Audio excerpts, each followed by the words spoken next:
Postmortem. ये कहानी 35 साल के राजीव की है।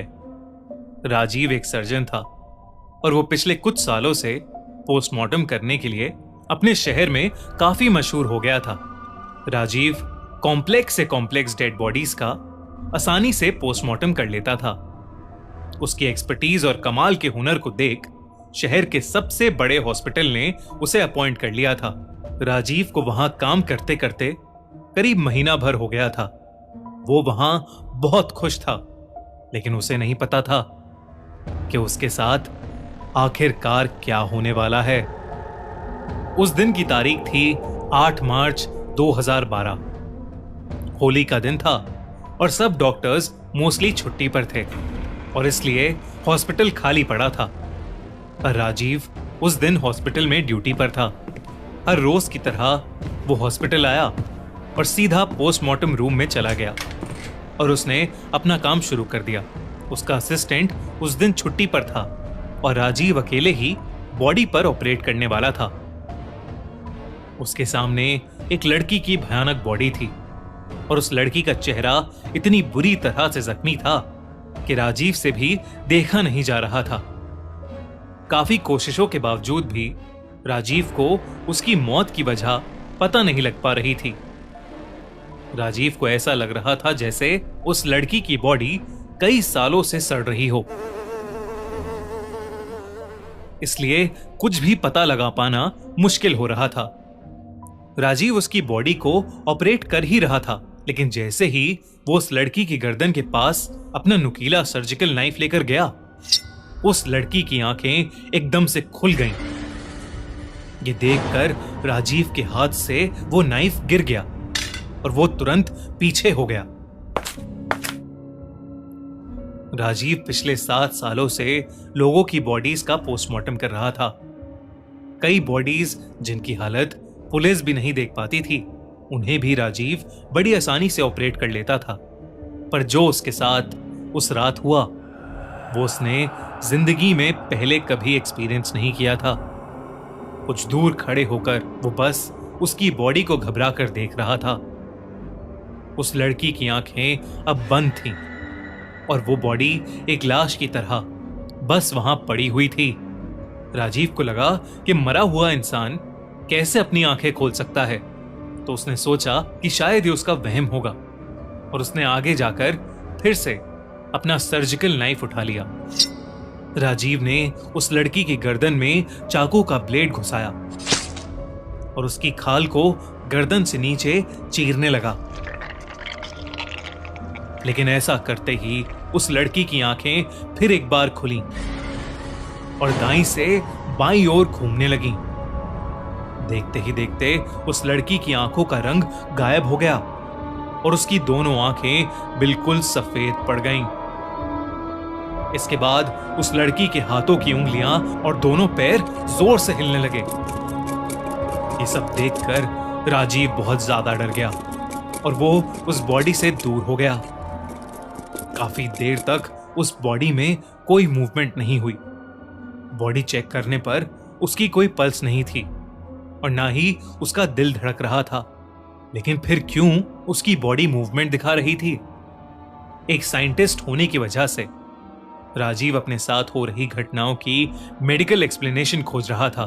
दोस्तों, हमारे नए channel the crime show by खूनी मंडे पर हम लेकर आए हैं निठारी केस की कहानी, जहां निठारी विलेज में एक के बाद एक बच्चे गायब हो रहे थे। इनके पीछे कौन सा साइको किलर था और उन बच्चों का आखिरकार क्या हुआ, ये जानने के लिए देखिए इंडिया के सबसे भयानक मर्डर्स की कहानी, निठारी कांड। वीडियो का लिंक पिन कमेंट और इस वीडियो के एंड स्क्रीन पर। इसलिए उसने उस लड़की की फाइल को फिर से देखना शुरू किया। पर जैसे ही राजीव ने फाइल खोलकर उस लड़की का नाम ध्यान से पढ़ा और उसकी तस्वीर देखी, उसके रोंगटे खड़े हो गए और वो फाइल उसके हाथ से मानो उछल के कहीं दूर गिर गई। राजीव के चेहरे पर बुरी तरह पसीने छूटने लगे। वो लड़की और कोई नहीं बल्कि राजीव की मेडिकल कॉलेज की लवर प्रिया थी। लेकिन इससे पहले कि राजीव कुछ समझ पाता, उसके गले को किसी ने पीछे से पकड़कर दबाना शुरू कर दिया। राजीव ने पीछे मुड़कर देखा तो प्रिया की लाश वहां खड़ी उसका गला दबा रही थी। कमरे में जल रही लाइट्स जोर जोर से फ्लिकर करने लगी। राजीव को समझ नहीं आ रहा था कि वहां क्या हो रहा है। राजीव चीख भी नहीं पा रहा था। उसने किसी तरह अपने पास में रखा अपना सर्जिकल नाइफ उठाया और उस लड़की के हाथों पर कट्स मारने लगा।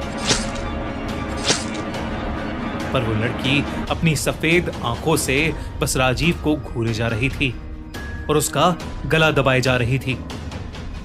देखते ही देखते उस लड़की का रूप ही बदल गया।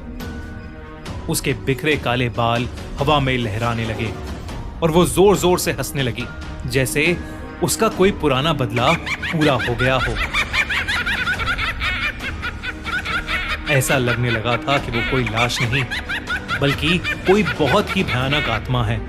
राजीव ने अपने आप को छुड़ाने की बहुत कोशिश की, लेकिन वो कुछ ही देर में हिम्मत हार गया और उसकी आंखें बंद हो गईं। कुछ देर बाद जब राजीव की आंखें खुली तो उस हॉस्पिटल का पीएन उसके पास एक पानी का ग्लास लिए खड़ा था। उस पोस्टमार्टम रूम में अब किसी लड़की की बॉडी नहीं थी और उस पीएन ने बताया कि कोई भी बॉडी उस पोस्टमार्टम रूम में उस दिन नहीं भेजी गई थी। उसने यह भी बताया कि उसे अचानक से पोस्टमार्टम रूम से राजीव के चीखने की आवाज सुनाई दी। वो जल्दी से जब पोस्टमार्टम रूम में आया तो उसने देखा कि राजीव खुद ही अपना गला दबा रहा था और अपना गला दबाते दबाते ही वो बेहोश होकर नीचे गिर गया था। ये सब सुनकर राजीव शॉक था। जब उसने प्रिया के बारे में रिसर्च की तो उसे मालूम पड़ा कि मेडिकल कॉलेज में एक लड़का प्रिया को प्रेग्नेंट करके उसे छोड़कर चला गया था, जिसकी वजह से प्रिया ने चलती ट्रेन के सामने आकर सुसाइड कर ली। उसकी मरने की तारीख थी 8 मार्च 2002, यानी उस दिन से एग्जैक्टली 10 साल पहले। राजीव ये सब सुनकर हिला का हिला रह गया, क्योंकि वो लड़का और कोई नहीं बल्कि राजीव खुद था। उसी ने प्रिया को प्रेग्नेंट करके उसे छोड़ दिया था। उस दिन के बाद से प्रिया की वो खौफनाक आत्मा उसे जगह जगह पर दिखने लगी। वो एक साया बनकर राजीव के पीछे पड़ गई थी। प्रिया की आत्मा राजीव को खुदकुशी करने के लिए उकसाती रहती थी और एक दिन वही हुआ। राजीव इतना ज्यादा डर गया था कि उसने ट्रेन के आगे आकर अपनी भी जान दे दी। दोस्तों, कैसी लगी आपको ये कहानी? हमें कमेंट्स में जरूर बताइए और एंड स्क्रीन पर क्लिक करके देखो हमारी नई वीडियो निठारी कांड, इंडियाज मोस्ट डिस्टर्बिंग केस।